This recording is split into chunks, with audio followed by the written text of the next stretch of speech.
We're not going to let Iran have a nuclear weapon. And we've knocked out their Navy, we've knocked out their Air Force, we've knocked out their anti-aircraft, everything, apparatus, everything they have. They have a small percentage of missile-making facilities. We knocked out about 80% of them. The rest could come very quickly if we don't make a deal. They're not going to have a nuclear weapon. They know it, and just about everybody else does.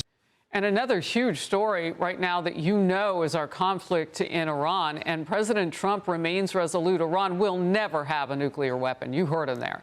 But Iran's new supreme leader had something to say. Look at this. We are co-destined with our neighbors in the waters of the Persian Gulf and the Sea of Oman and foreign actors who from thousands of kilometers away interfere with greed and sabotage have no place there, except at the bottom of its waters.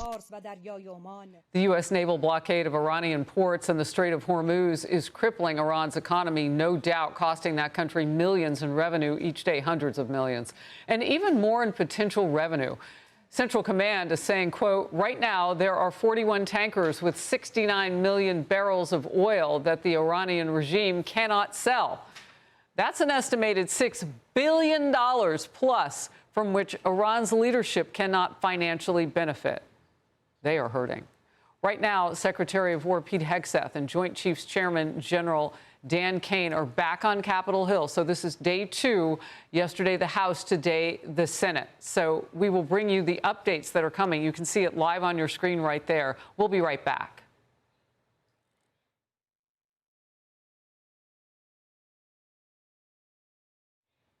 All right, we want to come in now with Lucas Tomlinson in Dubai with the latest. Lucas, live right now, so we are kind of all over the place, but I'm glad you're part of the coverage now. I do want to get to what the Supreme Leader said, because really and truly, when you hear him wanting to basically put Americans at the bottom of the sea, that is such desperate language that has very little action behind it, thank the good Lord. But what is that telling the people that you're interviewing there where you are?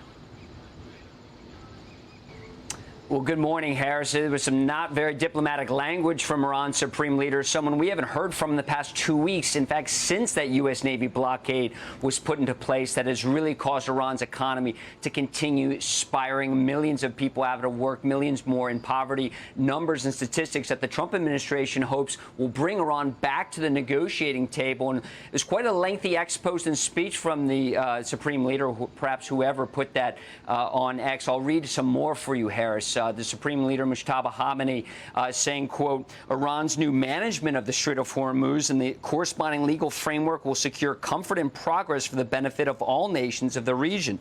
Now, many in this region, including here in the Emirates, are not buying it, Harris. Some back home are calling the war a stalemate. Talks have stalled. The Strait of Hormuz remains effectively closed. The Supreme Leader thinks Iran should control the strait, as we just heard. The U.S. Navy blockade, as you mentioned, has forced 42 ships to turn around or remain pierside in Iran. It also appears, though, Harris, the blockade is causing some collateral damage back home. Gas prices have surged to their highest levels in 4 years. At one point, Brent crude, the international benchmark, was over $120 a barrel before going back down. Iran's parliamentary speaker predicted on X that number will likely increase to $140 a barrel. Now, U.S. oil exports have been increasing, have hit a record 6.4 million barrels a day to try to make up the gap as hundreds of ships remain stranded behind me in the Persian Gulf, or as the Arabs call it, the Arabian Gulf. Harris, after announcing plans to leave OPEC, the Organization of Petroleum Exporting Countries, the UAE is now free to produce and ship much more oil, as much as it wants. In fact, damage during the 2-week war here has limited some production. And we heard from the Trump administration earlier today saying they are calling on more nations, perhaps Britain, to supply more ships to help unlock the Strait of Hormuz, get the strait open again. Iran claims, though, it will be controlling the strait, Harris. Lucas, I have just a quick follow-up for you. It has to do with the people on the ground. And look, we all have social media at this point in our industry, and I'm sure people around the country don't really care about what your job is. They have it too. And what we're seeing play out is just what life is like for people in Iran right now. I mean, you've got really dire economic situations. I'm wondering what you can tell us about how the people are doing. Well, over 500,000 Iranians actually live here in the Emirates, and what we've heard, Harris, is that back home with the internet blackout, one of the longest in the world, it's been going on for about 40 days, corresponding with the length of this war. Many people can't speak to loved ones back home. Also, think of all if your business had to do with the internet or small business sales, yes. That's being impacted. But that is what the Trump administration wants to happen, because they're hoping this brings Iran to the negotiating table. But we've found out over the past 40 days is Iran has a very high pain tolerance, Harris. Yeah, and what some of our reporting showed yesterday, and I mean, what's it like on them, this could be their moment now to rise up again, perhaps much more successfully this time. So what we've been reporting, Lucas, and I'm just wondering how long it takes something like that to gear up. We won't know until people decide, yeah, this is our moment. Lucas Tomlinson, always great reporting from you. Thank you.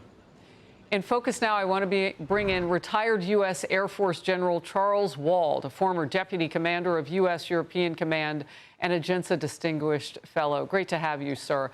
So we have many days of this U.S. blockade, and by every estimation, it is really working, maybe beyond what Iran thought were possible, really. Can we get there without firing any more bullets, or do you see a side-by-side? No, it's going to be hard to predict. I think we will get there. I think we can get there without firing any more bullets. I personally think it wouldn't be a bad idea if we did fire a few more to make sure that this 20% of the missiles that the president referred to a little earlier today is destroyed. And any new air defense, there's been reports the Russians have considered sending new S-400 air defense capability to Iran. If that happens, I think we ought to go after it. I know the commander of Central Command, Brad Cooper, is looking at some options to do just that. I think the story the Iranians are telling is obviously not correct. It's for the benefit of their people. They're on their backs, and I think Iran is ready to go. Now, you say that Russia is sending S-400 air capability. Talk about that. I mean, what would that enable Iran to be able to do if we don't get in there and circumvent that? Yeah, they had S-300s in Iran before. The Israelis took them out before last June, and then again in the latest attacks we had recently. But the S-400 is a very capable air defense system. It would change the equation. We could go in after them. We will. Our intelligence is second to none. We know where they are, where they're going. So I think, again, that would be a preemptive attack we should take to make sure we have freedom of movement and freedom of flight over Iran. But again, I think we should take out the rest of their missile capability. We should take out any air defense they build, and we should make sure that any command and control capability they have is taken out.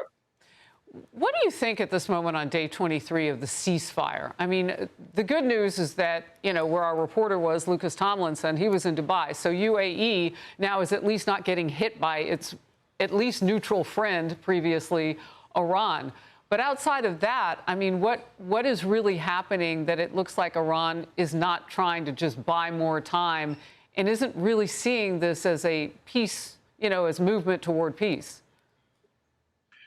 I think you hit the nail on the head. I think they're trying to buy more time. I think the Iranian public is only going to put up with so much because, I mean, they don't have any water. They're starving. Yes. They have no economy. And it's in its eventuality. I think the acting supreme leader, wherever he is and whatever he's doing, is probably not very aware of what's really happening. I'm sure he's being told a story that isn't true.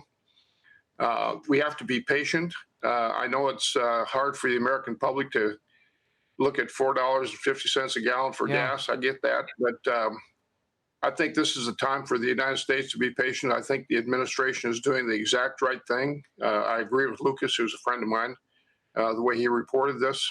And I think it's just a matter of time, and I think we need to stick with it. Gas tax during this whole thing, New Jersey, California, those states that just have extraordinarily high gas tax, that just drives that price up to $6 a gallon for even regular unleaded. Sir, it's wonderful to have you. General Wald, thank you. Be sure to like and subscribe for all the Fox News latest on YouTube and catch full shows streaming now on Fox One.